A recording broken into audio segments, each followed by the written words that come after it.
Shallowchal here, and you're watching the very first episode of the Shallowchal podcast, where I'm going to be interviewing some of Australia's most influential and most controversial and most cooked up conspiracy theorist people that I can find, so I can give you as much information as possible so you know about the fucking that's happening to this country right now. Hope you enjoy my very first guest, Senator Gerard Rennick. It was an absolute pleasure to sit down and talk to him, and this is a long form conversation with someone who you don't get to hear that much about, but certainly what I would consider to be the smartest man in the room. Hope you enjoy the Shallowchal podcast. And I saw your tweet this morning about Springborg and the native title. That came up on Twitter. Yeah, I did that Friday afternoon on Facebook. Yeah. Oh, that was Friday, was it? I posted on Facebook Friday, but I did on the Twitter Facebook today. posts, and then Soraya, or if she's not there, Ruth, just share it out on the other stuff after that. Yeah. Well, I mean, what's he doing? What's he doing? What is he doing? Like, I get that as the councillor, there's not a lot they can do. You know, if Labor want to do it, they can. But he's not fighting for his own area. Yeah, exactly. That's right. And so what? We just roll over and we give the country away? What, piece by piece? Yeah. And it's not like, okay, Dutton say in regards to renewables, even though I wish he'd get rid of net zero, I can understand why he doesn't want to go that far. He just wants to wedge Labor on nuclear because there's a large middle section that still believe in the whole climate warming shit, right? Yeah. But this is going to win in the Southern Downs. 100%. I can tell you now, 80 if not 90% of people do not want native title taking over leasehold or unallocated land or whatever. Is there any gas out there? There might be. Most of it's in the Western Downs, not Southern Downs. But there may be one or two wells that are Mooney or something. Well, I'm not sure if Mooney's in. Which one Mooney's in? Yeah. So is this the slow land grab for the big land grab, mate? Is this how it works? Well, I don't know. You know, it doesn't matter. It's the principle. Yeah. It's like allocated, like state government land should be for all people, not. One particular race. 100%. Yeah. What do they fence it off next and say you can't fucking come in here? Is that what happens? Well, this is the whole thing. We are condoning that attitude. Yeah. And if you do it there, you do it here, you do it in another part of the state, before you know it, the whole... When you're ready, you just yell out. And then once they lock up shitloads of land, then there'll be another little step forward here, or regulation that gets removed or inserted that just slightly, it's takeover by... It's interesting, like the whole internal party stuff, eats me up a lot. Yeah. Because it's one thing to take it from Labor and the Greens. We're good but to go. when your own side's sticking it to you... 100%. Yeah, that's just... Yeah. And so not only that, but without them backing you, you get characters like Bowen attacking you publicly where they can do that. No one's going to have your back publicly, right? Is that how it feels? Oh, I mean, I think quite a few of my federal... I mean, this is the other thing. Most of my federal colleagues back me. Yeah. I got rolled by the state guys and the Brisbane City Council guys and the young LNP. Yeah. The young LNP was pretty much 25 zip against me going in there that day. Yeah. Right? And it's like, well, Yeah. And that's purely that's factual. Another story too, isn't it? Yeah. Hypothetically, right, if you had have debated Chris Bowen, let's say that debate did happen. Yeah. Right. What would you have hit Chris Bowen with first? What's the first thing that you would have said to him? Well, I would have gone down the path of the science itself. Sure. But only because I think the renewables argument, I think most of our people agree that renewables is bad for the environment, not good for the economy. Cool. Yep. Right. So most people get that, you got a power station. With a power station, that's, so it's the generation and the transmission lines. Yep. Renewables, it's not just the generation, it's the transmission lines, which is a lot more because the generation's smaller. Yep. And then the storage on top of that. Yep. And then the recycling issue on top of that. Yep. And the fact that with renewables, you've got to import renewables, the solar farms, the solar panels, the wind turbines. Are we being recorded here? Yep. Yeah. The wind turbines are actually all imported. What's the mad rush? What's the mad rush? Yeah, what's the mad rush? Well, I mean, so for 20 years now, they've been saying the science is settled, right? Well, there's always an element of panic. Yeah. Right? I mean, that's right. It's the same with COVID. I mean, all of this fear-mongering has to have an element of panic that if we don't do something quickly... Today, now. Yeah, it's too late. Yeah. We've got 5 years. Yeah, and I mean, you've got to remember too that the people doing the rushing are the people getting paid to do the rushing. Cool. Yeah. So They want to keep the money coming in through the door. I mean, I don't want people to actually start asking questions. You're talking about the bureaucracy, the lobbyists, and corporate interests? Yeah, all the vested interests, right? So, everyone you just mentioned there. Yeah. But back to your initial question about Bowen, I mean, it's people don't understand thermodynamics. Yeah. And that's the part that is the hardest of all, is because anyone that studied science and physics at school, right, the true science of heat's thermodynamics. Right, so what is heat? It's kinetic energy, the energy of motion. Sure. Right, and then how do you measure heat? You measure it through the temperature, right, Yep. which is a measure of mean molecular momentum. Right, Yep. So I know this is Yeah, you've got to heavy-handed. dumb it down for us. Well, I know. but so all heat is speed. Yeah. Right, so you've got, once you understand that, then you go to your laws of thermodynamics, right? There's 3 ways to transfer heat: conduction, convection, and radiation. Yep. Right. First law of thermodynamics is that the energy of a system can't be created or destroyed, only transferred or transformed. Right. Sure. Now that is very similar to Newton's third law of motion, which, as I said, heat is speed, right? Which says that for every action there's an equal opposite reaction. Yeah, do you understand that? Of course. Yeah. Very simple. So if you're driving your ute down the road and your ute weighs 1 tonne and you're travelling at 100 kilometres and you hit a stationary ute that weighs 1 tonne, the most that you can travel is 100 kilometres. Yeah. It wouldn't, but that it cannot do 120 kilometres. You cannot put extra energy into something. And make something out of nothing. Make something out of nothing. Now, here's the lie. This is how you just demolish. So now that you've got that concept in your head, Sure. right? Yeah. They're arguing that the climate alarmist that another 100 parts per million, right, of carbon dioxide in the atmosphere can heat up, or another 100 carbon dioxide molecules can heat up 1 million into O2, nitrogen and oxygen molecules in the atmosphere. Yeah. All right, so do the maths. That's 100 out of 1 million is 1 part out of 10,000. You're creating something out of nothing. Hang on. So they're saying that 1 CO2 molecule can heat 10,000 N2O2 molecules by 1 degree. Yeah. So assuming that they're all the same weight, which they're not, but I'll come to that in a minute, that means that the CO2 molecule would have to be 10,000 degrees to give 1 degree Celsius to all 10,000 other molecules. Yeah, That ain't going to happen. that can't happen. Exactly. Right? Because so to put that in perspective, let's Yeah. do some litmus tests on this now. Yeah. The temperature of the sun's 5,700 degrees Right. Kelvin. The temperature of an internal combustion engine for a rocket that goes to the moon is about 3,300 degrees. Pretty close. Right? So, now, to be fair, CO2 is about 1.5 times heavier than the average weight of N2O2. Right? But, so just divide 10,000, divide 1.5, you get about 6,600 degrees. Right? So it doesn't have to be 10,000 degrees to heat 10,000 other molecules that are lighter. It only has to be 6,600 degrees. But the point is this: that is still hotter than the sun. Yeah.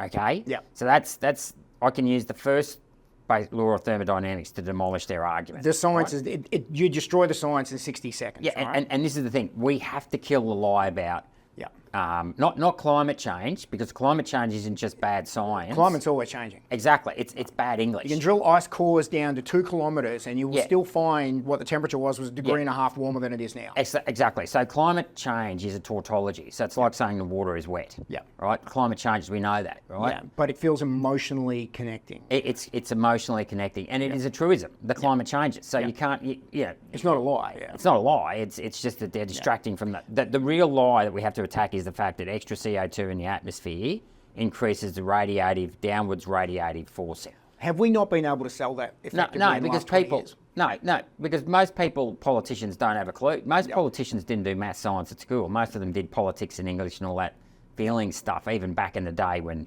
maths and science were still taught in school. Sure, right? yeah. But that's the first law of but I'm just going to go back to that. It was conduction, right? Conduction and first law of thermodynamics goes together. Yeah. Then you got the second law of thermodynamics, which is the entropy of a system always increases, right? So that's to do with convection.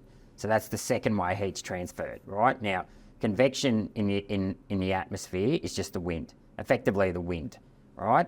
So when you boil your jug, right, does the steam come out when it boils? Does the steam come out of the top, or does it go to the bottom and stick to the bottom of the jug? Well, it comes out the top. Exactly, right? So these guys want you to think that when the Earth gets hotter, the atmosphere gets hotter, It gets trapped here. it actually starts to sink to the bottom. Yeah. No, it doesn't. Look out in summertime when you see a cumulus nimbus cloud. That's hot air rising. Yeah, yeah. So yet again, or hot air balloon, when you see a hot air balloon, they put heat into the hot air balloon. But what you're up against here is one of the most efficient and effective campaigns. It's multi-generational now to convince you that you are the problem, that humanity is the problem here. Okay, so you've got to come back to the advances truth. forward. So Scott, you've got to come back to the truth. You've got to go back to this simple conduction, convection, radiation, right? But they've managed to sell the lie. They've managed to sell a lie because we don't talk about conduction, convection and radiation. Now, do you think Chris Bowen understands that? He wouldn't have a clue what we've just discussed. No. Right? He wouldn't get that, right? Now, No. I've seen in estimates, when you've put those questions to the bureaucracy, even they don't understand what you're talking about. And if they do, they're damn good at guarding the truth. No, I actually don't think, because most, so we'll just finish off convection, right? Sure. So if you walk in your house and you've been in the middle of winter and you've been out all day, or say you come home at 2 o'clock or say you've been out for the morning and you come home at lunchtime, house is still cold because you locked it up at 6 o'clock when you went out, just go for whatever you went out for. You come back in the middle of the day and you go, right, I want to warm the house up. You open your windows up, right? And you let the hot air come in, right? Because what the convection and the wind is always doing is equalising that temperamental difference in temperature differentials throughout the atmosphere, right? So if it's hot here, it's going to rise, the cold air goes in underneath, right? So all the time, convection is seeking to level out the temperature, right? Yep. So that is convection. Now, these people want to compare a gas, which is CO2, to a greenhouse, which is a solid. Yeah. Right. So a greenhouse works by trapping convection. Right. The hot air can't rise. That's not the way it works in the atmosphere. The hot air rises until it basically goes. There's a transfer of heat up there. Yeah. There's a transfer of heat up. Right. And we know that because the height of the troposphere at the equator is 16 kilometres. Yep. And the height of the troposphere at the poles is 6 kilometres. Yep. Right. So that's convection. But now, where the climate scientists, I call it climate thermodynamic science, but they only ever focus on radiation. Yeah. Right now, it's true. This is the one element of truth. There's always a kernel of truth in this stuff. CO2 does absorb photons, outward long wave radiation photons at 14.8 microns. Yeah. Right. That's true. But here's the thing: they assume that the CO2 molecule doesn't then move. Right, like if it absorbs a photon that increases the heat of that CO2 molecule, which in their theory it does, because then that molecule then passes on to N2 and O2, that molecule is not going to sit there, it's going to go upwards, isn't it? Sure. So they completely ignore, this is what when they look at radiation. It's selective science. It's selective science. But that's because they're selling it, right? They're part of the sell. Well, you're right, but I actually don't think a lot of these people, especially the ones who aren't, thermodynamic scientists, actually even understand. So were they just lemmings then going, okay, we're heading in this direction? Yeah, they're lemmings. That's all it is. And they're prepared to basically jump off the cliff. Absolutely. And, I had a guy who was a scientist in the party, and as he said, if he wanted to study butterflies in Ecuador, he wouldn't be able to get a grant. Yeah. But if he said he wanted to study the impact of climate change on butterflies in Ecuador, he could. Different story. Right? So, yet again, if it suits the narrative, the money will go towards the narrative. We've got a generation of politicians coming through now, our millennials, Zoomers, that are moving through with our Gen Xers, and a lot of these people have been indoctrinated since the 80s. You remember this stuff in the 80s as well, the hole in the ozone layer. Yeah. Well, I think the hole in the ozone layer might have been real. I mean, and I think we rectified that because we changed the propellants and gases and stuff, right? Yeah, and so that's a separate issue. But would you consider potentially that they use that as a way to prove to people that we can change things, that we can fix things? Look, if we were thinking about a long game. I mean, I am old enough to remember the CFC issue and the hole in the ozone layer. I don't question that. That maybe there was something behind that, an agenda behind that. I'm not aware of it. I'm not saying there wasn't an agenda behind it. I have no problems with that. But when we find out that something's bad, we change it generally. Like DDT, dieldrin, all the chemicals that we grew up with. So this is the other thing we've got to distinguish. So let's just go back to basics. Just because you don't believe in the science of climate change doesn't mean to say you don't believe in protecting the environment. 100%. Right. So the first two things you should always say, as a politician, is that I want to be clear that I want to protect the environment. Especially coming from the country. Yeah. Step one. Yep. When I was younger, I had 7 years overseas, went to 85 countries, climbed mountains, saw gorillas in the mist, all that stuff. You don't want to destroy that. Yeah, don't want to destroy that. The other thing is when people say, do you believe in climate change? You should say, well, climate change isn't a religion. It's not something you believe in. It's something you understand. Yeah. And then you go on to, the real science of climate change is heat, thermodynamics, conduction, convection, radiation, right? So, but our current crop of, and I mean, this is a sweeping generalisation, right? What you will get in politics is that you will get the careerists in the safe seats. and it's the careerists in the safe seats who generally go on to become ministers. Sure. Now, this isn't just in climate change. Yeah. Right? Now, a lot of these people too, by the way, that fall into politics at university aren't pragmatists, right? And so they're sort of idealists. With no real world experience. With no real world experience. So when they finally get into that ministry role, they... After working their way through HQ and union through being a staffer's role or whatever, and Yeah. you know, just basically following the narrative and being a lemming, is that they don't know enough to know to question. And it's not just the science, I was going to say question science, they question anything that's told to them. You've got to be able to, and that comes with experience in the real world sector. Of judgment, Of judgment, taking risks. Lateral thinking. Lateral thinking and all that things. And just having confidence in being shut down, right? So... Or prepared to learn and adjust your position. Exactly. Why is so much of that, is it ego-driven?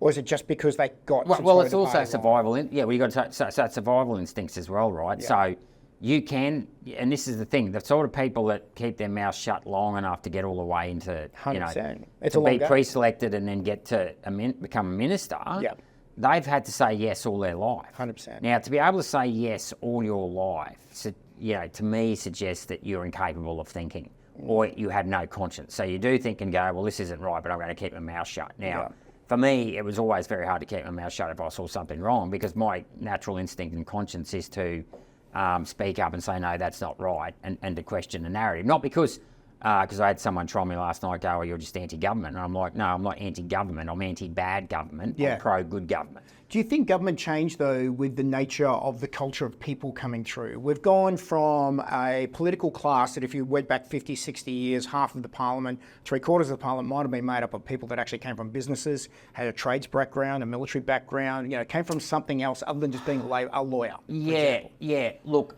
that's a good question, and I don't know what the makeup of Parliament was 60 years ago. I suspect there were more real-world people in Parliament.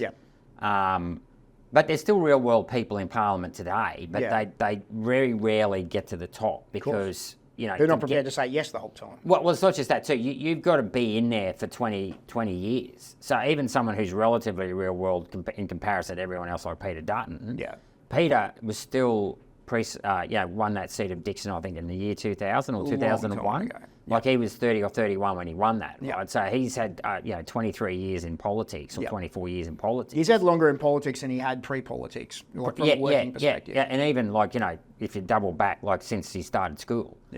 So it is a sort of unfortunate thing that you have to be in politics a long time too, and you want to be, like Peter's at about the right age, early mid-50s, to get in, to become a prime minister. You also, you don't want a situation where you've got in the States, and even Trump, he is still quite clear-headed, but you don't want to be in a situation where you're over 75 running a country either. 100%. Do you think that lack of dynamism, I'll use that word, I don't know if I use it correctly, in our political structure, our Westminster system and our two-party system, means that we're hamstrung with the ability to pivot quickly there? Like a Trump-esque figure can't come through and make those changes. Exactly. Yeah, that's right. You're pretty much so drilled into, and that's why Trump is that rare, whether or not you like him or not, because 100%. He had enough money from outside the system. And I think he just, there was that right. There's money, and there's also the ability to generate hype and interest, right? Because Trump he was already a big profile. And it's interesting. I've heard him say a few things just recently that suggest. I always had my doubts about whether Trump was genuinely conservative. But 100%. Interviewed. Back in the early 90s when he split up with his first wife, and he said, look, I never planned for this, this is not what I wanted. I don't believe in divorce, and I was sort of, and so clearly, he's probably not, I always thought he was a little bit more liberal, but he is certainly more conservative than what I probably thought he was. Well, I think that's because we assumed that he grew up in the New York liberal set, right? Like that he was surrounded by those people, so therefore he must be of those people. And I think to a degree he probably is. I mean, I'm probably not as conservative as some people think I am as well. Sure. But yet again, I've been criticised by people in my own party because I get engaged in the culture wars, right? And that, I should have just...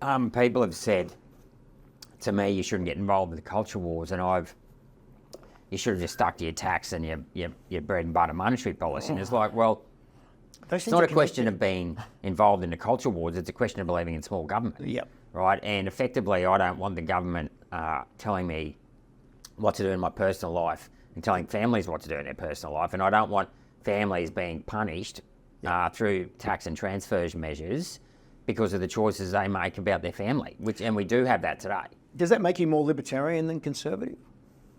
No, I'm not a Still, libertarian. I think to be a politician and a libertarian is complete hypocrisy. Yeah, interesting. If you don't believe if you believe in the whole let the market rip thing, why be a politician? Does that make you more of an anarchist? That would make them more of an anarchist, I imagine. I don't know. No, I don't necessarily think it means they're an anarchist. I just think they're completely detached from reality. Yeah. And I'm openly critical of the free marketeers and the libertarians in the 80s who said let the market rip. Yeah. And basically because generally that means that someone has to get hurt for someone else to be successful, right?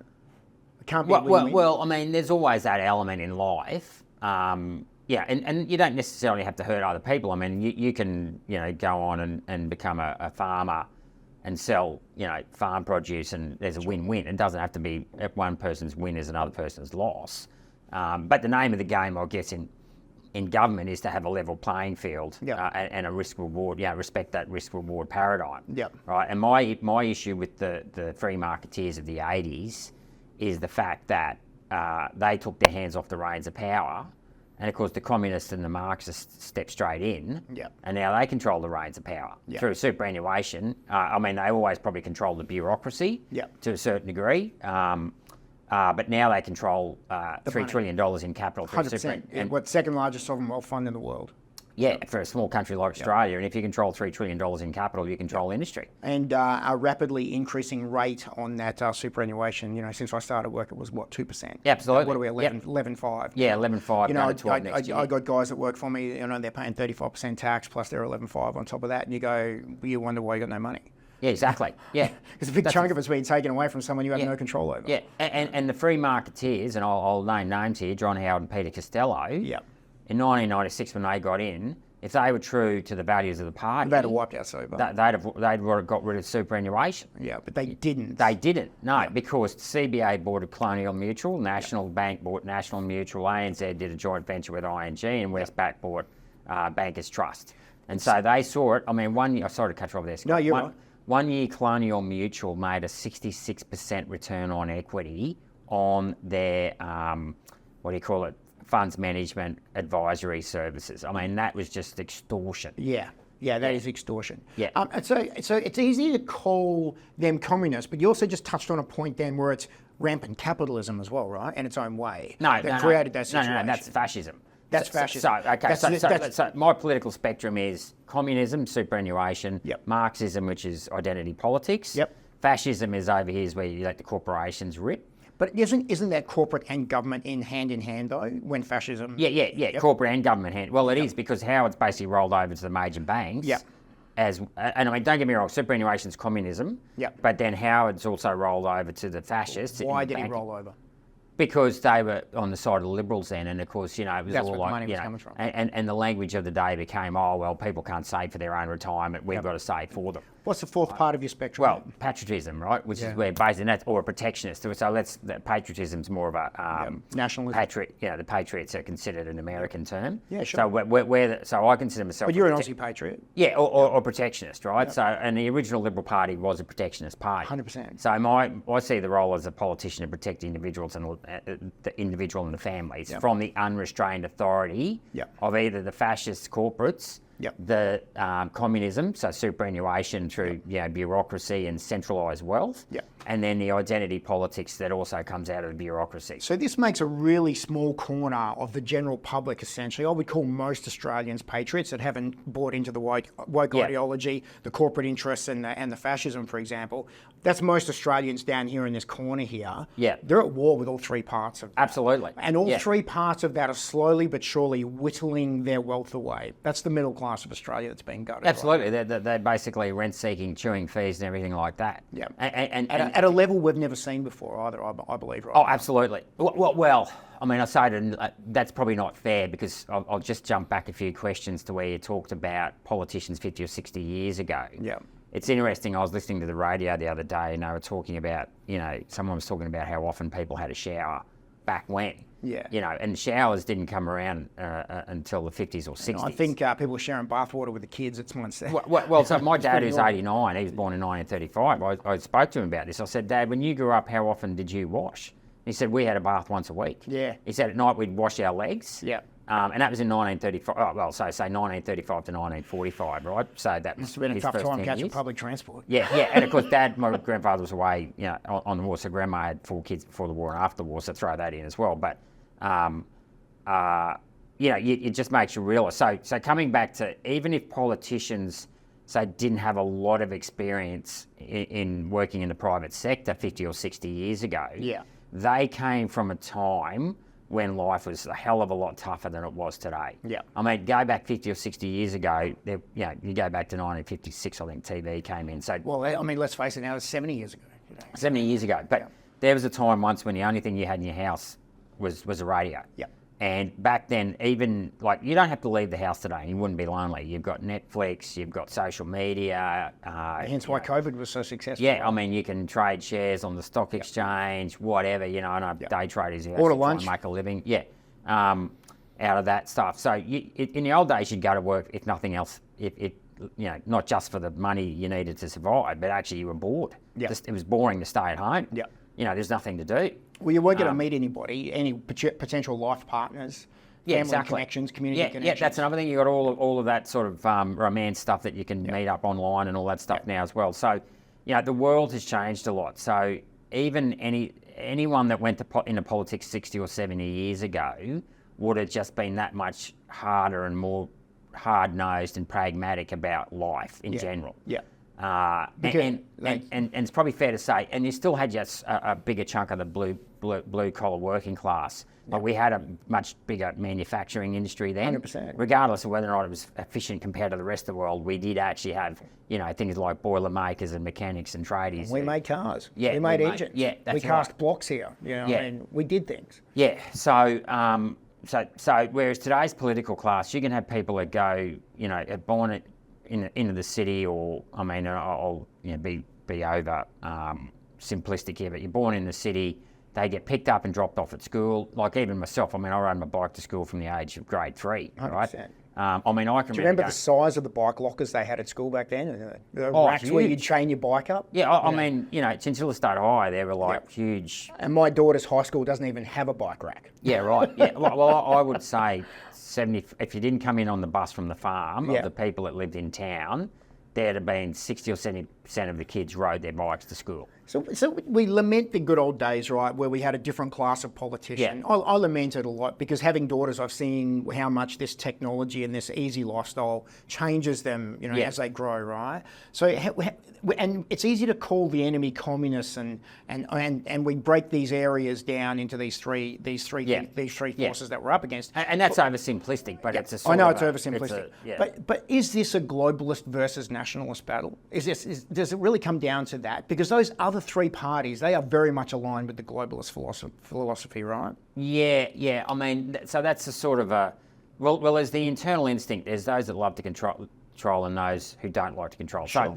So as I say, there's two factions in the Liberal Party. There's the born to rulers, and there's those who want the government out of their life. Yep. Right, now we saw that in COVID. There were people in the Liberal Party who adopted the, oh no, we've got to listen to the health advice, we've got to, you know, and just through any sort of sense of what our values of freedom of choice, freedom of conscience, and what should have been our value, quality, or their own assurance. ability to analyse, really. Yeah, because it was suddenly like, no, you've got to, you know, do what the government tells you, and we do. We have a born to rule mindset within the Liberal Party. Yep. But the Labor Party has a born to rule mindset as well, right? And those guys tend to be the bureaucrats and the academics who have this, we know we're smarter than you and we'll tell you how the world works. Yeah. Then you've got your blue collar people, or most of them have come over now via the Howard Battlers or whatever, brought so to the right. But, you know, who just want their government to protect their wages and make sure they're not getting shafted by the employer and, you know, just to provide general goods and services, right? So our side, how we want the government out of our life is people like in small business and what I call the genuine capitalists, right? Yep. So when you asked that question before about corporations aren't capitalists, right? Company executives, right, who don't have any skin in the game are not capitalists, right? They're basically socialists because they're paid to manage other people's money. Sure. Right, so that's called agency theory in economics. Yep. and they don't have any downside risk. So a smaller company, like if you've got a family business. So Alan Joyce can run Qantas with no profit for years and years and years, take $900 million during COVID, and then just whack himself a massive bonus. Yeah, so that is not capitalism. No. And a lot of people mistakenly associate capitalism, well, that's fascism. I call that fascism, right? Because communism, where you have shared wealth, right? This is just where, shareholders are having their wealth destroyed or played with for people's personal gain. And that was the case with Joyce. I mean, he was paying himself millions of dollars, and he was also pushing the Marxist line, right? So this is where you'll get what I call in this born to rule. Well, this is a bedwetter faction, and there's obviously overlapping here where you will get people then playing identity politics. Fascism is also tied up with Marxism. So the Marxists they've got the reins of power because the so-called free traders took their hands off the reins of power in the 80s, through superannuation, through the Dawkins plan, which sent everyone to university, the Button plan, which sent our manufacturing offshore, the Keating deregulation of the financial markets, which to a degree was okay. It's always a question of degree, some of this stuff. But it got deregulated to the extent now that we borrow all of our money from offshore. You know what I mean? Like, we don't have an incentive scheme in this country whereby if you issue government bonds directly to the people, you'll say something like, we will pay you interest and you don't have to pay tax on that interest, right? That's a direct government bond. Right? But we have that for foreign multinationals. Wasn't the government borrowing the money from superannuation funds? Good question, Scott. I mean, we have the second largest sovereign wealth fund on the planet, $3 trillion. Why does the government need to go to the free market or international market? Because you still pay 15 cents on your earnings in super. That's right. Because of the public offer tester section of the Act in the 128F of the 1936 Act, that basically says if you issue a bond in the primary market, i.e. a bank, because who else issues bonds in the primary market, not you or me or the man on the street, you don't have to pay withholding tax on the interest you receive. Right. So you want a 3.5% return on your interest income, you've got to offer it at 5%, right? Because you pay 30 cents tax, let's assume it's 30% tax. So you pay 30% on that 5%, that's 1.5% tax, 3.5% for you. A multinational can offer a bond, multinational bank, foreign bank can offer it at 3.5% and get 3.5% because they pay no tax. So they can, if you're a company borrowing money, you're going to pay 5% or 3.5%. Well, you want 3.5 every day, all day, every day. So when I worked at Westfield, I was a treasury accountant, right? So they would borrow all their money on the 144A market in the States.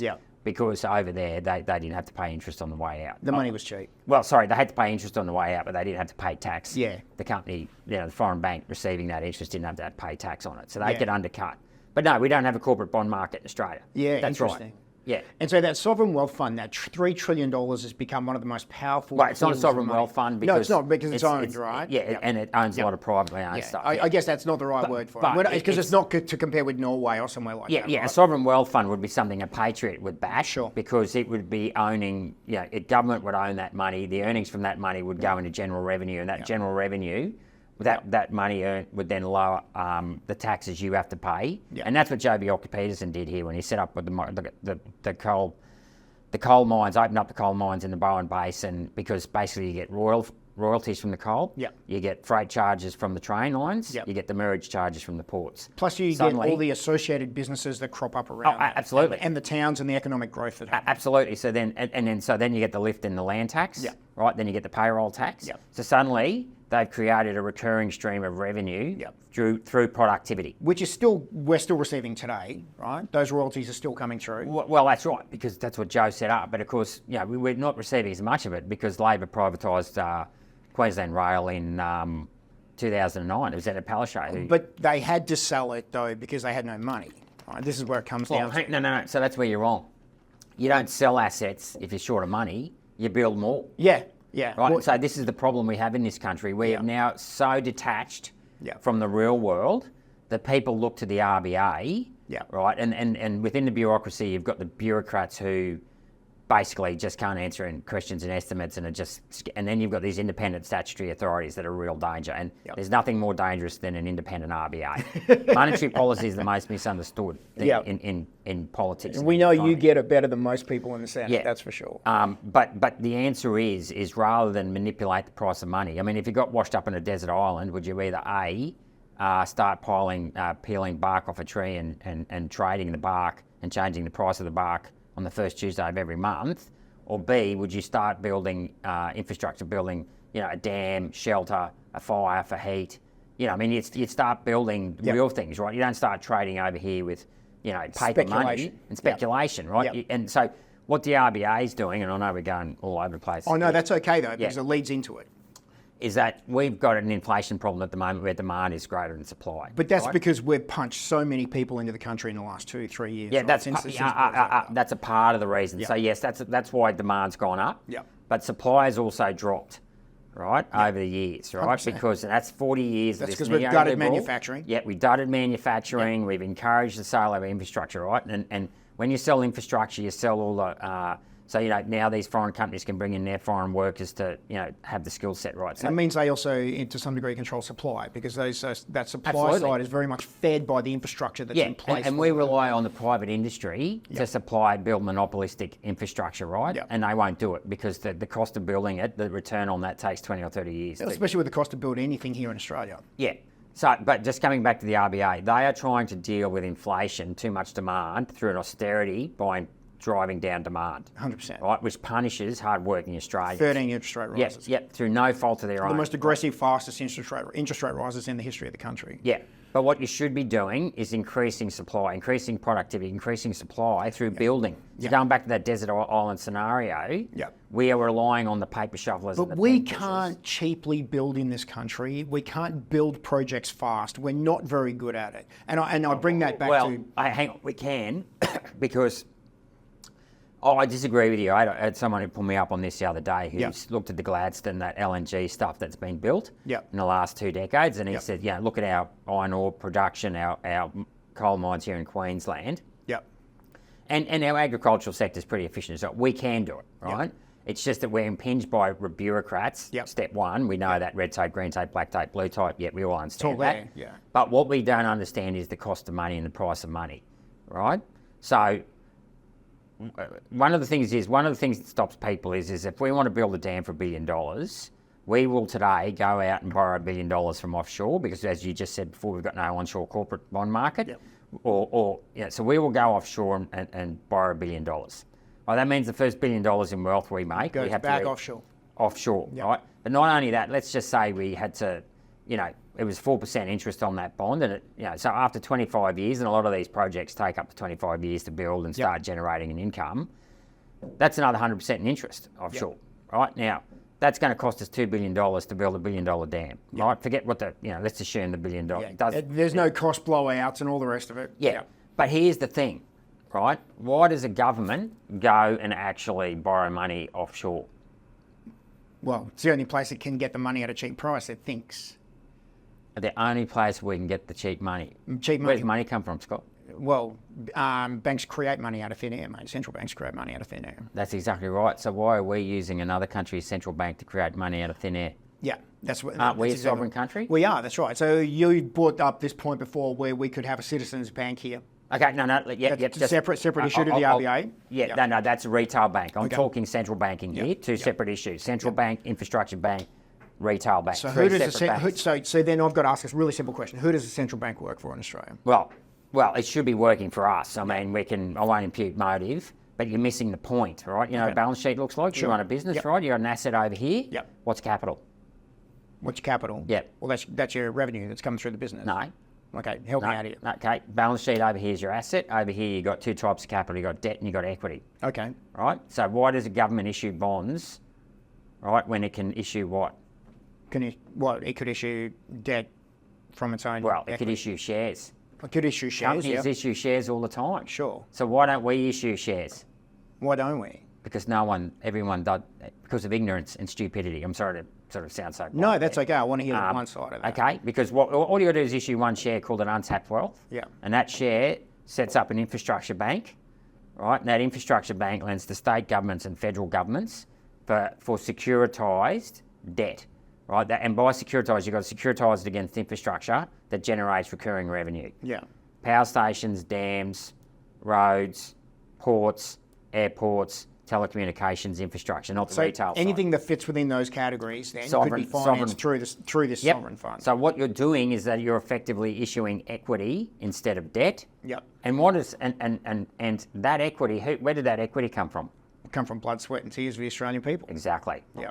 But how does BlackRock make a share out of that? Say? What's How the does words of national anthem say? Just hang me here. Yeah, It yeah, says, don't push away too far oh, from the sorry. camera. Yeah. What's the words of our national anthem say? For we are one and free. No, it says wealth for toil. With wealth for toil. Blood, sweat, and tears. Yeah. Wealth and toil. Does it say wealth for foreign debt? No, it doesn't. No. Does it say wealth for freedom? No, it doesn't. No, it doesn't. Okay. Blood, sweat, and tears. So where do the multinational corporations and banksters fit into that then? Because right now we know the largest shareholders in our major banks are foreign wealth funds, right? Like your BlackRocks, your State Street, your Vanguard. Well, they fit into that because of this thing called superannuation, which is forced savings. Yep. So instead of letting people take responsibility for their own savings, and the same for children and all these other personal choices that we should be taking responsibility for. But that wasn't the pitch on that. Was that the government couldn't afford the long-term liability of those pensions? That's crap. Listen, since 1992, 50% of retirees were on a full pension. Sure. Today, 2024, 50% of retirees on a full pension. So the number hasn't changed. The part-time pensions dropped from 27%. So on top of that 50, you got in 1992, you had 27% of people on a part-time pension. Yeah. Today, it's 21%. Yeah. But here's the thing: 3%. So that's dropped by 6%. But 3% or half of that, 3% of that was when Morrison changed the indexation, the threshold, the pension thresholds in the 2016 election. Yeah. Right. So superannuation has barely lessened the retirement burden on the Australian public. But what it has done, there's $50 billion in tax concessions that go to the mainly upper 25%. Right, that's $50 billion to base, and those tax concessions in the main go to the upper 25% income earners who don't need the pension at all. Right, the cost of the pension is $52 billion. So basically, then it's a tax rort for people on higher incomes to try and shuffle money into pretty pay much, less tax. yeah. Plus, it's something else, though, right? Yeah, plus it's that $50 billion is a really small part of the $3 trillion. Yeah, for the communists, it's a way to get a hold of $3 trillion to control capital and industry. Money talks. And of course, for the rent-seeking fascists on this side, and I'm sorry guys, you might have a few fund managers and wealth advisors, and there's all these people that work in an industry where someone might have $150,000 in retirement, and they'll go and pay what do you call these guys, a wealth manager guys, a couple of $1,000s a year to tell them how to invest $150,000. Yeah. And I mean, that's important advice, but should you be charging thousands of dollars for a year? Don't think so. Yeah, so then superannuation's become something much bigger than we ever initially thought it was going to be, right? And so it's the largest pool of cash in the country. The super funds sell themselves as building infrastructure for Australia. No, they buy infrastructure. And then they go out of their way to stop other infrastructure being built because they don't want to give up their monopoly. Sydney, remember when Morrison got into trouble over the Western Sydney Airport? Yep.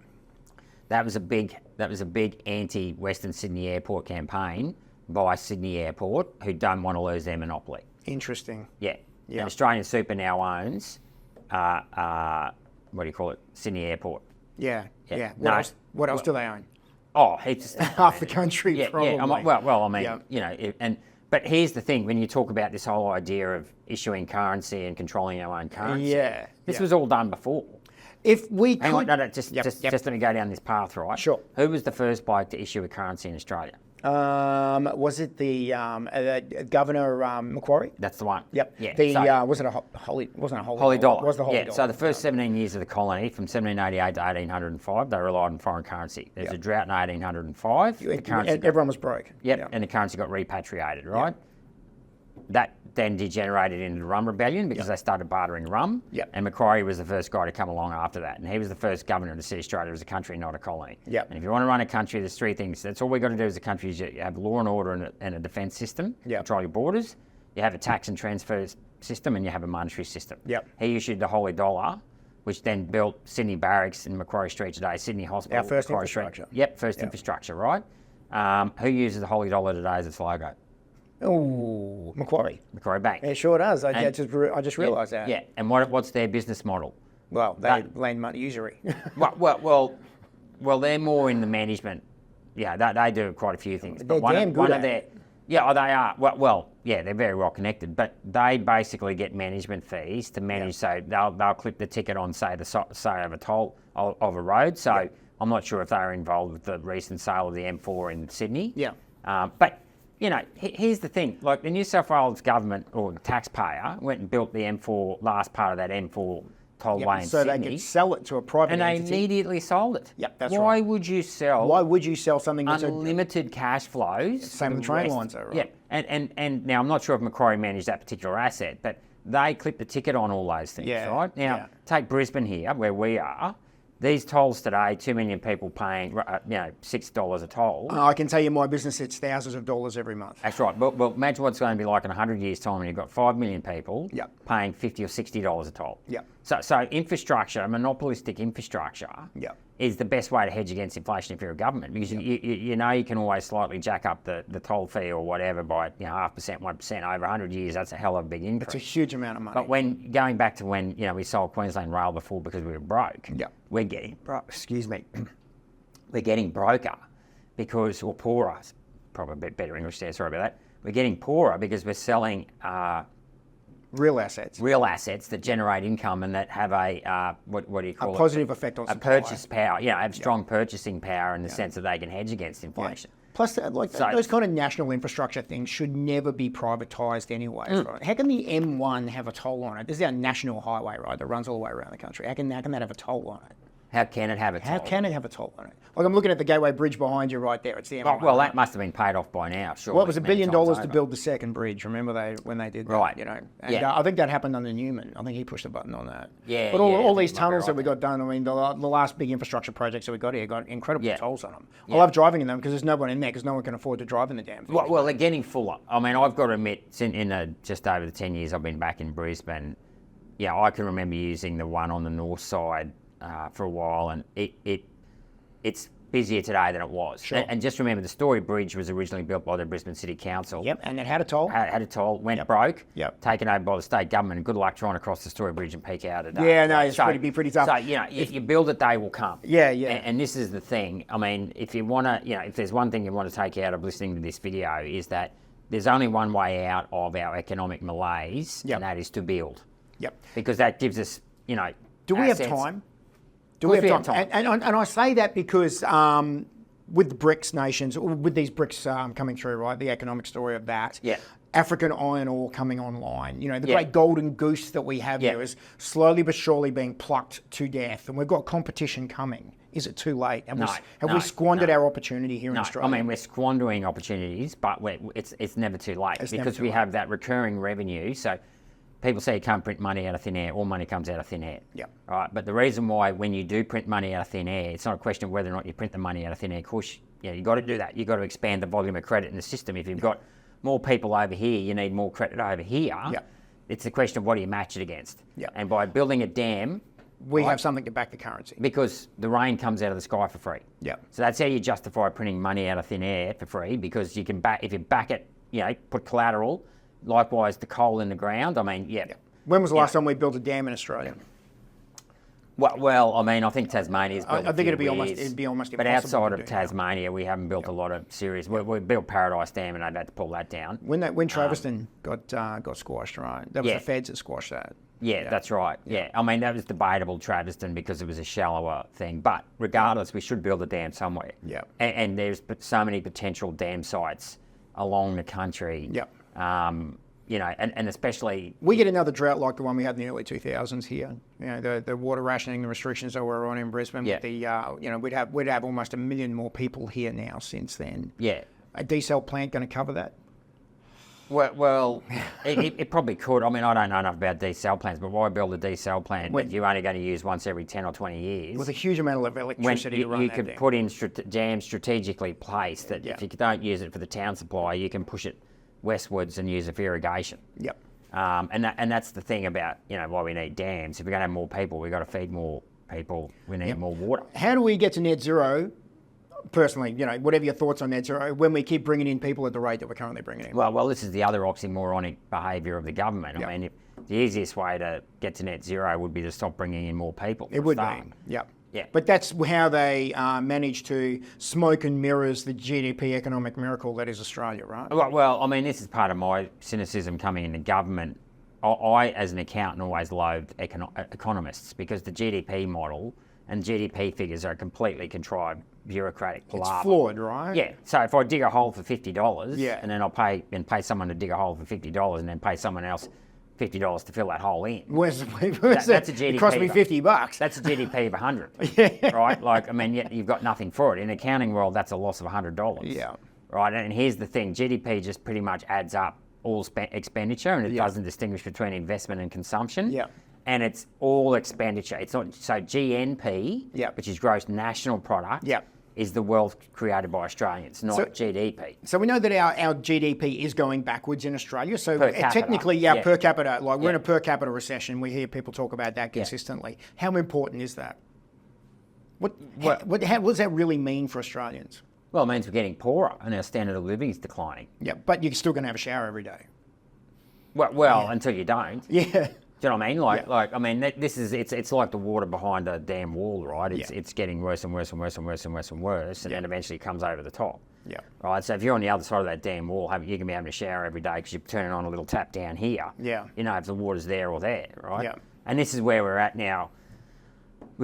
And the one to watch is the US debt levels, right? I think it's at something like 36 trillion, or and going up by what, $1.25 trillion? Yeah, it's getting like that now. Where it's just starting to take off exponentially. Well, it's been taking off exponentially since the GFC, but at some point you're going to have a collapse in confidence there. Do you think they'll ever be able to pay it back? No. Now this is where when people talk about the Great Reset and all this stuff, that's a euphemism. The word Great Reset is a euphemism for World War III. Yeah. Right? Because at some point, because the beauty That's how we wipe the debt out though, right? Yeah, is that you basically reset the debt clock. Yeah. That's what the reset is. It's you suddenly turn around and go, well, you know what, we just, all those, whoever's holding those paper bonds, that were never secured against an asset, right? Yeah. So this is why I'm saying governments, when they issue bonds, the best way to constrain their borrowing is that they can't, and this is what I did on a post yesterday where I'm talking about, the problem with central banks is they just lend to the government. There's no security against the collateral, right? There's no collateral against the bond.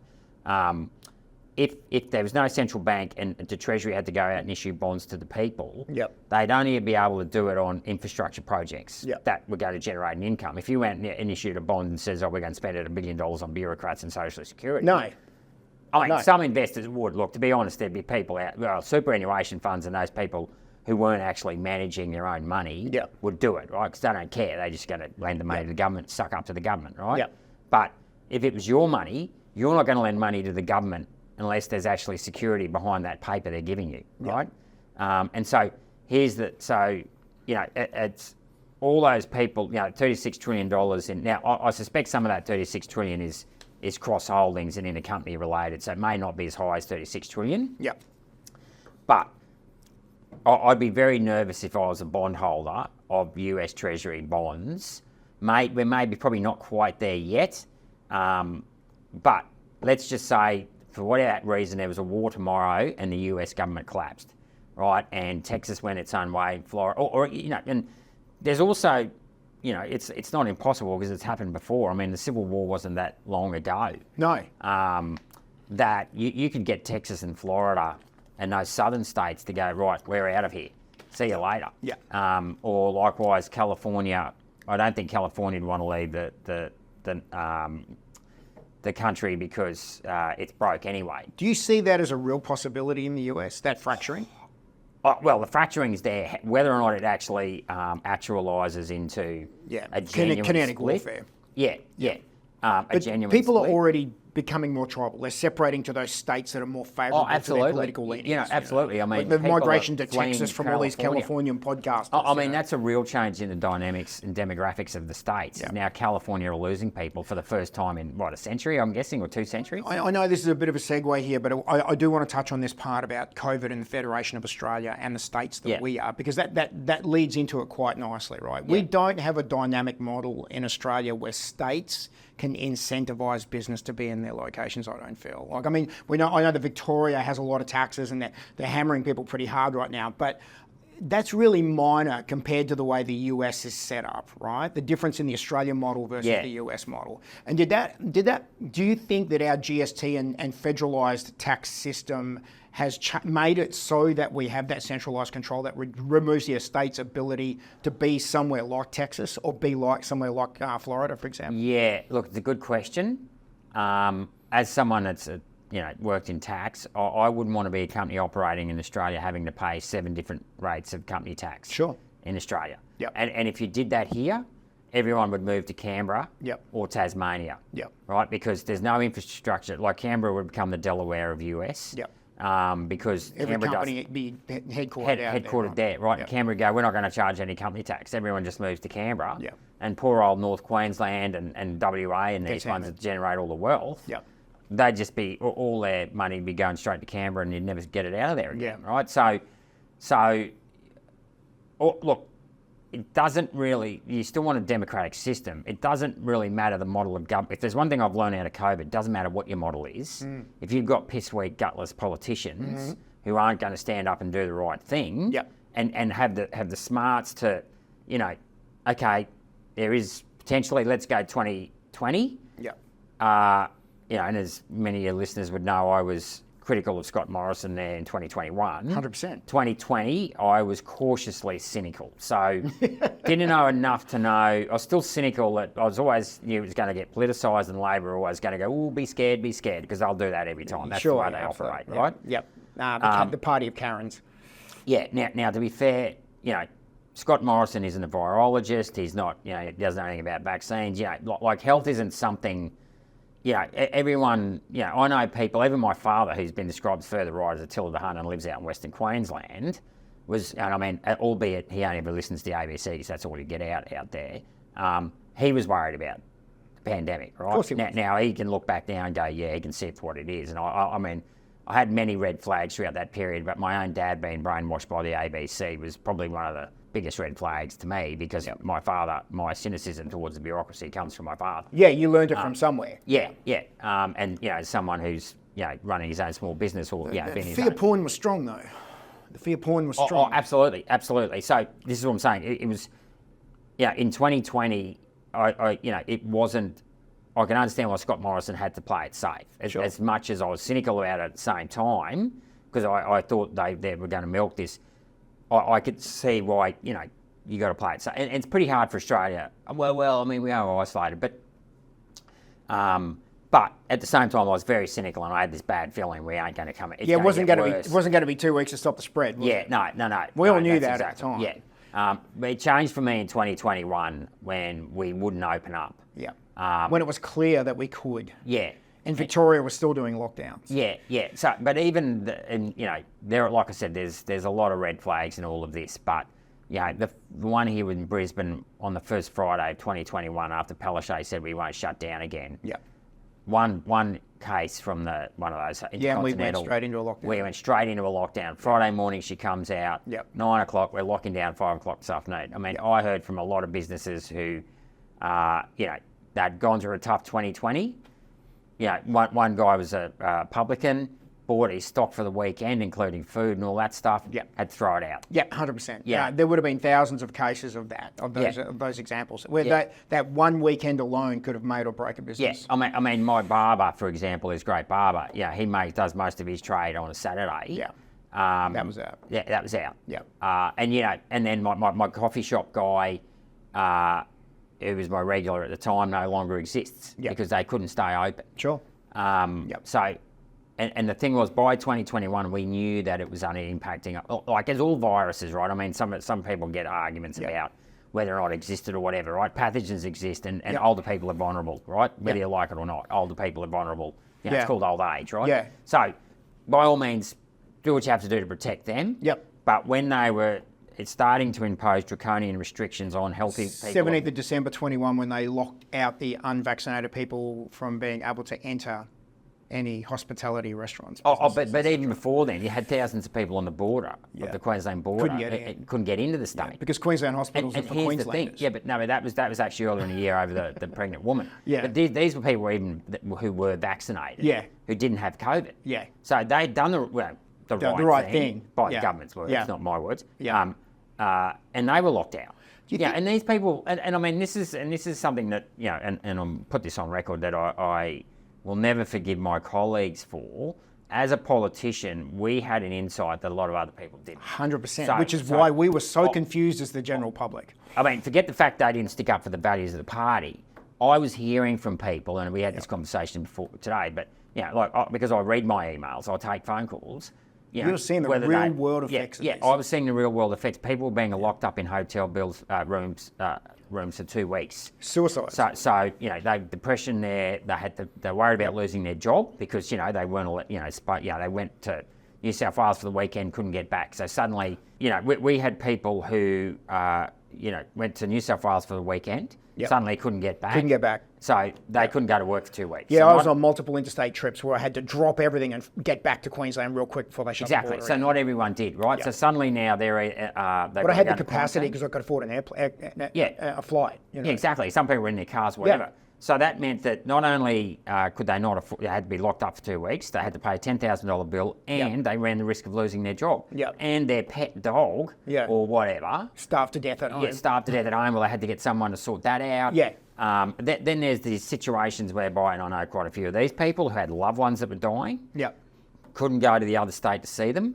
Likewise with the vaccination. I mean, I know people who were injured from the vaccine. They only got the vaccine because they needed to see their parents in an aged care centre. Absolutely. So I was getting this stuff daily. You're saying, and you felt it personally. I felt it. Yeah, I felt it personally. And people going, why are you doing this, etc., etc. Yeah. And then yet again another red flag was when Gladys, came out. I think it was August or July 2021, and said people can't travel further than 5 kilometres home without a vaccine. Yeah. I was like, well, hang on here. Yeah. Older people, I understand you've got to look after them, but these people are young, healthy, working age population. Yeah. We've got to let these people go to work. We've got to let these people go to work. And who are you to tell them?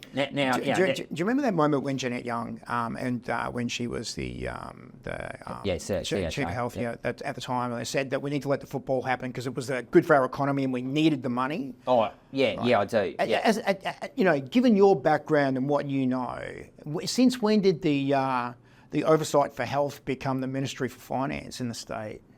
Look, and I mean, to be fair to Janet Young, not that I want to be fair to Janet Young. I find it really hard. I suspect she was told to say that. Yeah. Do you know what I mean? Like that was not her decision. Yeah. She would have been pressured.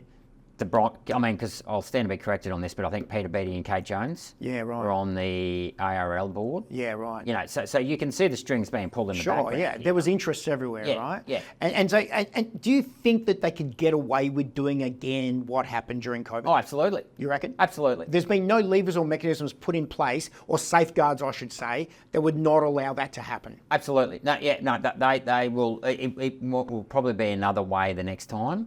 Yeah, like that one, they won't probably try and use that one so soon. But the fear about all this is, with all this, going off on tangents again here. Sorry, I'm okay with the tangents. The gain of function stuff. Yeah. It is a possibility that they could release a real virus. Yeah, they're playing with fire here, aren't they? Yeah, absolutely. Yeah. So and we're not talking about the sharpest tools in the shed either.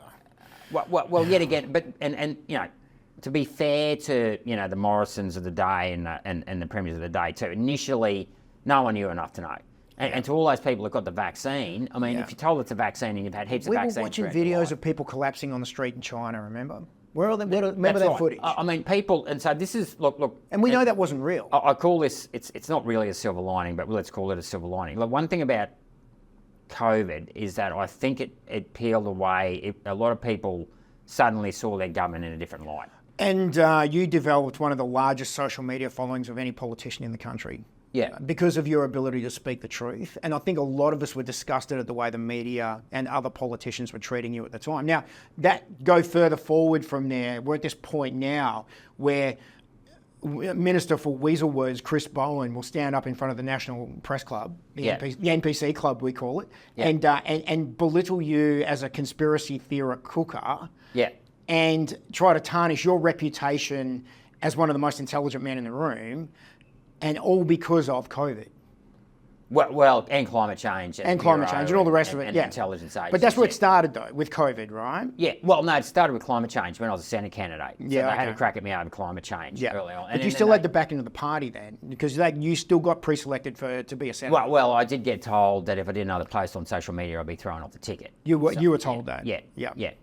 So I was shut down. And we know now, like from the last 2 years and the legal battle that you've been through, that your positions have basically put the party in a place where they don't want to borrow you now, right? Well, when you say the party, you need to be clear. Be clear about the membership. Queensland. So the membership So when I lost my pre-selection by 3 votes, just ignoring the irregularities. Ignoring the irregularities. Most of my support came from the FECs and SECs, who are the grassroots members. Yeah, the members. So the people that voted against me were the state MPs, the councillors, and the Youngal MP. Yep. The majority of them. Yep. Right. So they're the careerists. Yep. And then there's born to rule faction. Yep. And then there's the I want the government out of my life faction. So the government out of my life faction backed me. Yep. Right. So and yet again, this is the problem. Any organisation is that you've always got the people that will be the yes men and climb to the top. Yep. And then you've got the people that just want to get the job done, or they're not there. It's not about them. They're there because they want to uphold the values and they want to contribute. They were prepared to sacrifice the number 3 spot on the Senate ticket, because I don't believe that with their candidate selection that they'll win that seat again. I think they can, because Peter Dutton's in charge in Queensland. Okay. So, the number 3 candidate, he won't win it himself, but Peter Dutton will win it for the party. Yeah. He is their best hope of winning that 3rd position. If someone like you can be treated the way you have been and pushed out of the party by these people within the party, out of a sitting Senate position. Well, I haven't been pushed out of the party, but you've been in a position, Like I said, largest social media following of any politician in the country. Well, conservative politician is others, like Albanese and a handful of others. Yeah, but we're talking about someone who connects with people. I mean, you've only got to read the comments on any of your social platforms, and your following is loyal to its absolute core. These are patriots. These are the middle-class Australians who are getting hammered every single day, right? What hope is there for them if we can't even keep you there? Well, look, there's lots of reasons to be hopeful. I mean, we got, I still believe the majority of people in this country are genuine patriots who want to do the right thing and are driven by the love of their children and gratitude of their forefathers, right? So, and there's some good other like in other states, WA, South Australia and Tasmania, I think the party's going in the right direction. But we just want to make sure that the party's run in a manner that represents the values of the party and operates as a means to an end, which is to stand up for the people of Australia. Yeah. And I know there's people. But it doesn't feel like they're being stood up for when you're being pushed out. Well, yeah.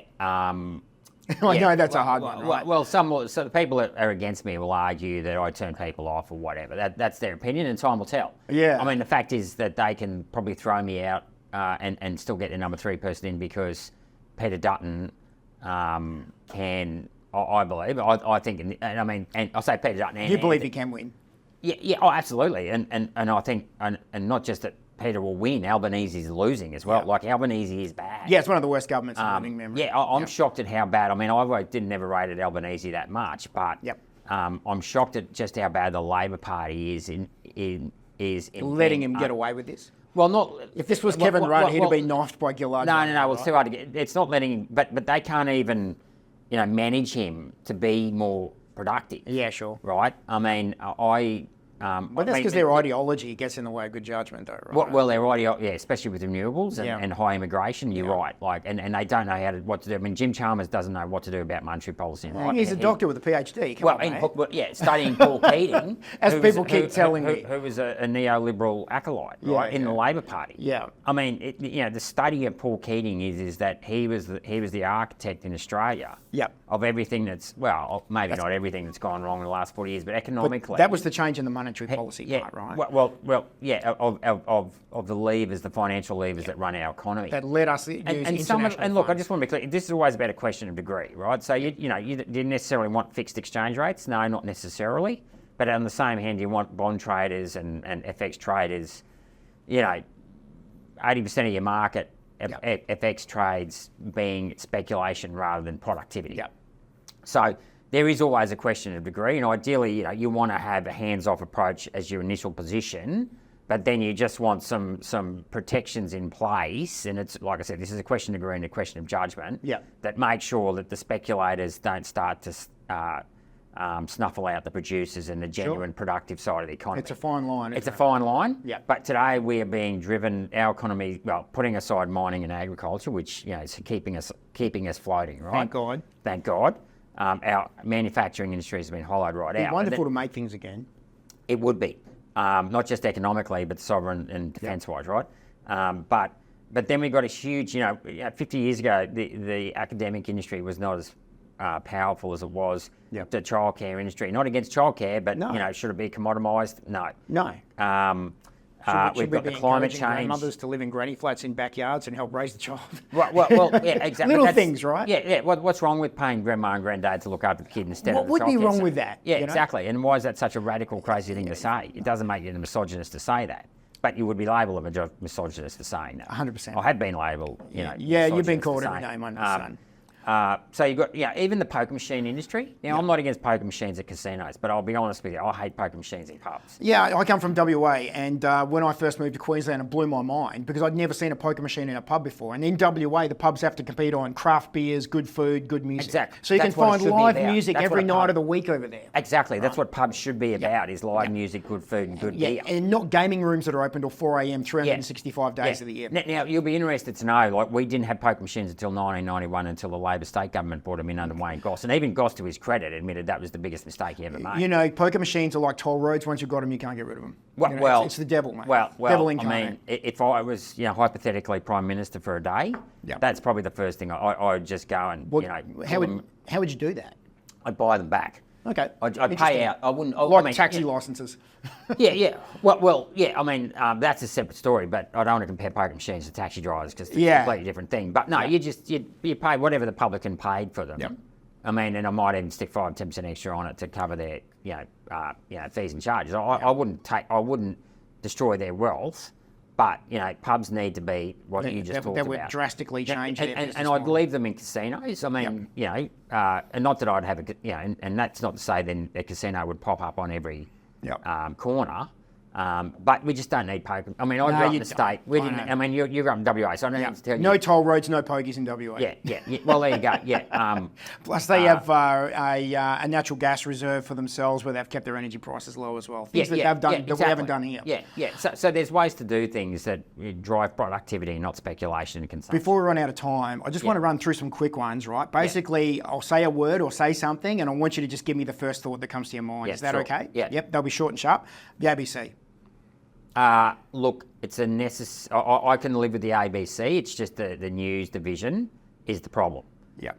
But as someone that's from the bush, I don't want to get rid of the ABC. I want to improve it. And the ABC, some people just want to shut it down. Yep. Because there's problems with it. Yep. Well, guess what? We had problems with the car industry. I accept that. But you don't solve a problem by shutting it down. You solve a problem by fixing it. Yep. Sure. Right. So yeah. War with Russia. Unnecessary, doesn't need to happen, and it speaks to the lack of diplomacy in our country and in the West. There's absolutely no need to have a war with Russia. You can channel Ronald Reagan and Gorbachev there. Yep. Our world leaders need to pick up the phone and sort it out. Yeah, it's pretty average, isn't it? Davos. Yeah, look, people may be shocked, but I think there is a role for the United Nations, and it is in preventing war. Yep. That's what it was designed for. Yeah.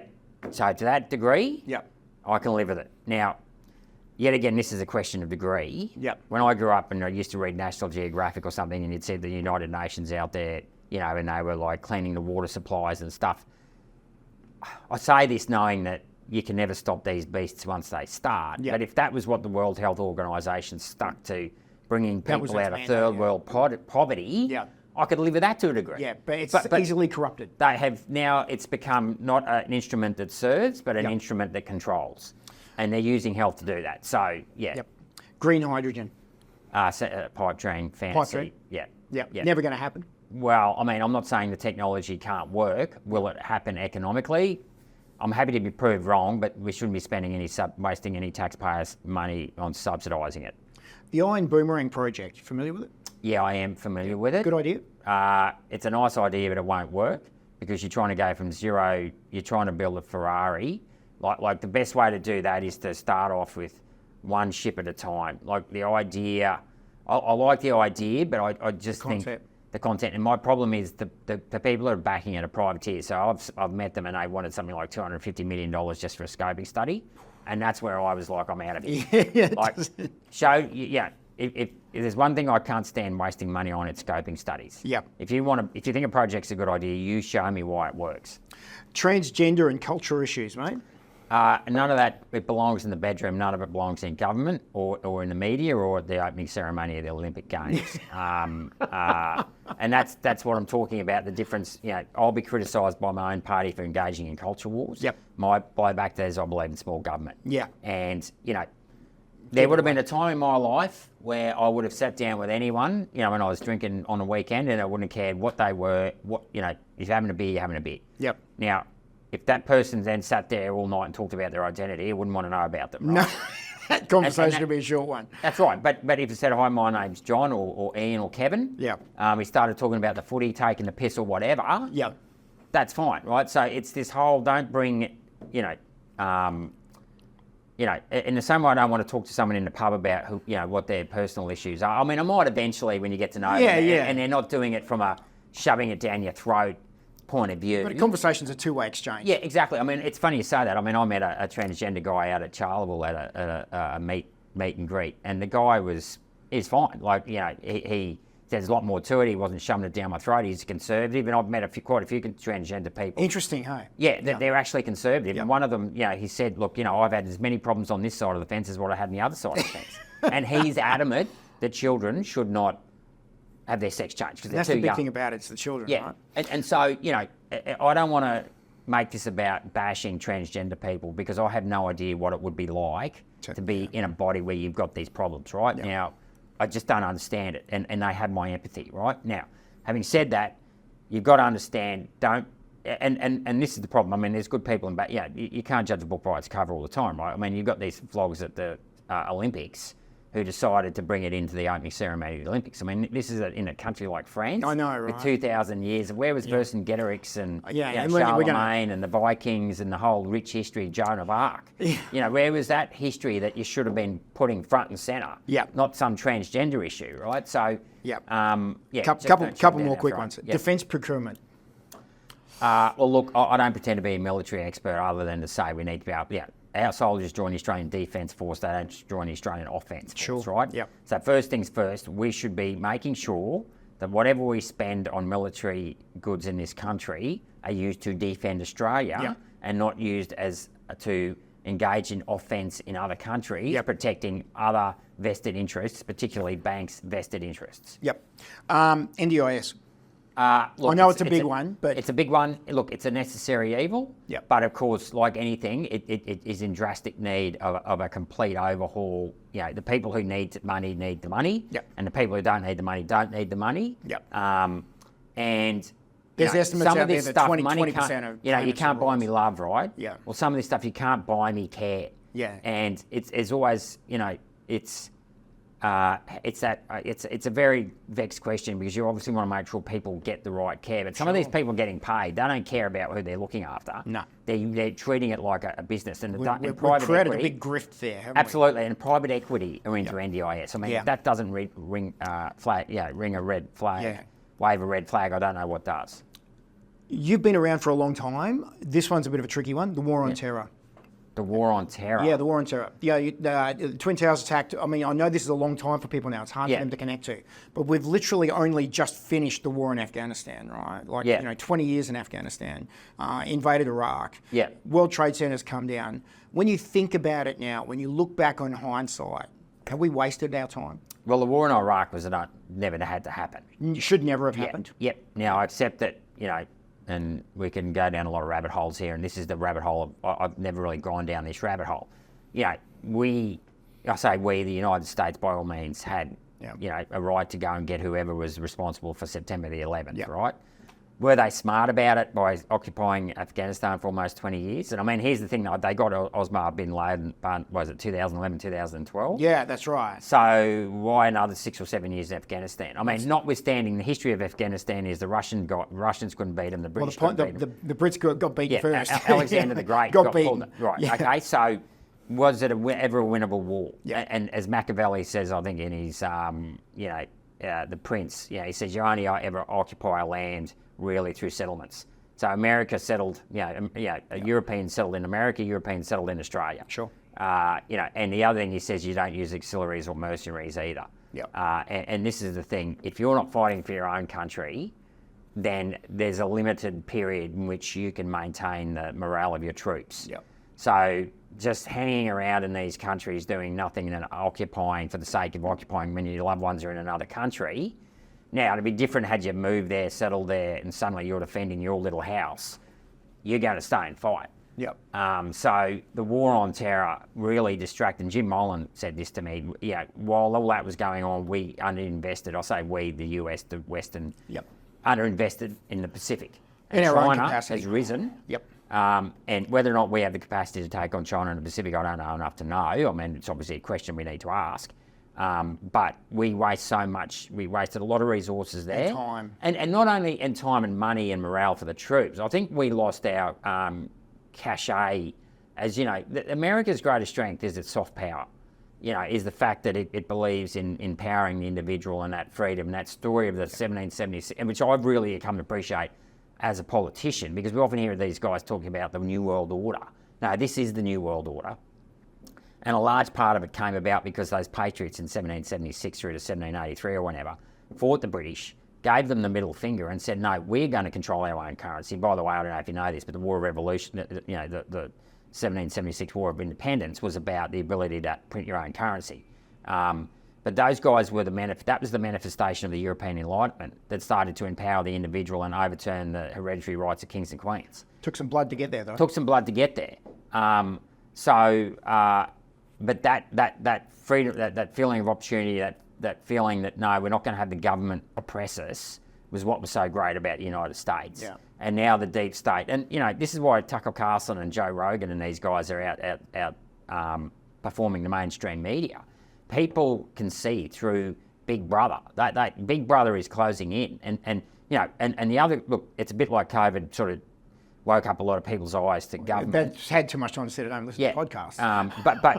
But the other thing, in the same way politically, Joe Biden, I think, has shown to the world that he clearly was not running the White House. The White House has been infiltrated by, you know, the bureaucracy, Big Brother, swamp. You know, the swamp, and hence Trump's popularity. Yep. And you know, so the question is, well, who is running the most powerful country in the world? Because sure as hell wasn't Joe Biden. Yeah. And now, to be fair, it's probably fair to say that no president, no matter how smart they were, ever had their fingers across all the, you know, hands across all the levers. Yeah. But you'd like to think that they at least were capable of making a rational decision if they ever got the chance to make a decision on something they became aware of. Yeah. Last question. Yeah. 10 years from now, current trajectory, what's Australia look like? I know that's big, but just sum it up, 60 seconds or so. What's your thoughts? Well, if we don't change course. If we don't change course, we have a little bit longer, you know, subject to World War III not breaking out because we are economic. And that's a legitimate concern. Yeah, that's a legitimate concern. We, I think, have a debt to GDP ratio of about 40%. So we have longer to go. Yeah, but apparently it's okay because it's not as bad as everyone else. Yeah, but you know, we are also a little bit more vulnerable. We're further away. We have a smaller population. We do rely heavily on mining and agriculture. So, you know, that iron ore boom is going to end one day. Sure. And the other big thing in the next 10 years, Wiz, is I think we'll get to a tipping point with our energy grid. Yeah, where things start to go down. Yeah. Once those coal-powered fire stations start to close down and that baseload energy disappears, so you no longer got a coal-powered fire station to back up, you know, when wind stops blowing. Anyway, I won't go into the last But quarter. apparently all the solar on our house roofs is going to cover us. Well, it doesn't matter because that's good from 9 till 3 o'clock, Yeah. you know, 4 o'clock in the afternoon summer, but that's not going to save us. And how's that help industry? Yeah. Look, if we don't change our way, we'll be in a worse situation. But we can keep borrowing for another 10 years, though. We can probably. Well, we can. And we will probably. And that's right. And but ultimately, though, once the US, we're protected by the US as well. Yeah. So, you know, once they lose their, If they become more isolationist under a new Trump presidency, though, will we lose that soft power protection that we have from them? I don't know, but I don't think so. I think trade is still. Well, no, it won't be trade that binds us together. I mean, one thing we have got in our favour, Australia, is strategically positioned 100%. between the Pacific and Indian Ocean and the Southern Ocean. Five Eyes for a reason. Yeah. So, and we are one of the few countries, I think, in Asia that the USA would trust implicitly, if nothing else, because we are, we have to rely on the States. Yeah, sure. So, yeah. So, have you heard of the fourth turning? turning. You feel familiar with the fourth turning? It's the concept that every 100 years, the civilization basically goes through the same levels of change. You know, the same structural changes, the same cultural changes, albeit looking slightly different, but all of them ultimately end up with global war or large war that resets essentially. Well, history has been a cycle of wars. Yeah. Yeah, and you know, the rise of empires and the fall of empires. It's just a question of how long you can hold it together before the next generation stuffs it. Yeah. Some empires have lasted 100 years. Yeah. And others have lasted decades. Yeah. Now where we will come undone, and I will come back to this, is this monetary policy building, nexus between monetary policy and fiscal policy, that if we continue to rely on paper printing and not building, we will come undone. Yep. And we touched on that earlier, but you know, the skill, and it's not just building infrastructure for the sake of generating recurring revenue of the economy. It's the fact that we know how to use our hands and stand on our own 2 feet. Yep. You know, you don't need. I mean, bookkeepers are handy, but you don't need a childcare industry. We've well survived thousands of years without childcare industry, without superannuation, without poker machines. We could really use 100,000 more tradespeople right now. Exactly. You know what I mean? Like we can't survive without tradespeople, farmers, things like that. We can't survive without poker machines, without childcare industry, without superannuation industry. Yep. And that's the thing. We have to reprioritise. And universities whereby, you know, half our school leavers, if not more, go to university. Well, and they want it to be 80% within 10 years. Yeah, exactly. I mean, we don't need you've got a skill shortage now. Exactly. Yeah. So, look, universities are important for learning. Yeah.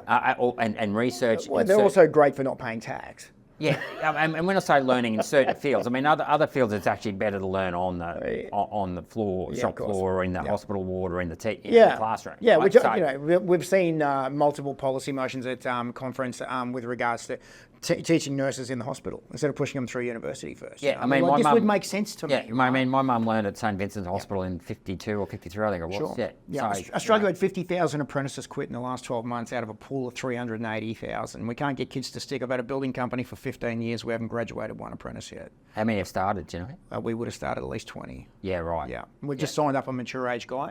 Signed him up the other day and found out that the wage subsidy we used to get that was 10% for the first two years. Yeah. It's now gone down to 5% this year. Yeah, right. 1st of July. Yeah. You know, so there's no incentives there. Yeah. There's no subsidies there anymore. Well, not much. 5% ain't much. But we're bringing in migration at a record level when we can't even get kids to stick in trades here.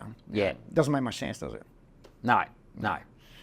Because the thing is, what the migration, and a lot of those immigrants, to be fair, probably can be tradies and will do the work. Sure. So I won't necessarily, you know, I mean, fair credit to them, they're looking for an opportunity, they want to do the work. Yeah. But then that makes it easier for our young children not to get a kick up the backside and be told, no, life isn't easy. You have to start at the bottom and you've got to work your way up. And you know what? Not everyone gets to sit in an office in an ivory palace somewhere, pushing a pen and shuffling paper on 300 grand a year. Yeah. You got to sort of crawl before you can walk. And that's the problem. Too many of our young people today want to go straight to the top level without doing the hard yards early. Yeah. And then you get this other element of people that, you know, their fathers or mothers, you know, their parents pass away and they've been left a house in Sydney worth 5 or 6 million. But you know, generational wealth never lasts more than 2 or 3 generations. Oh, no, I realise that. But, and this is what I'm talking about, is that so they'll then sell that, move to somewhere along the New South Wales North Coast or Queensland. Yeah, up here, Gold Coast. Put 2 or 3 million in the bank, you know, buy a house up here for $1 million. Yeah, live on the interest. And live on the interest and just, whittle it away. Yeah.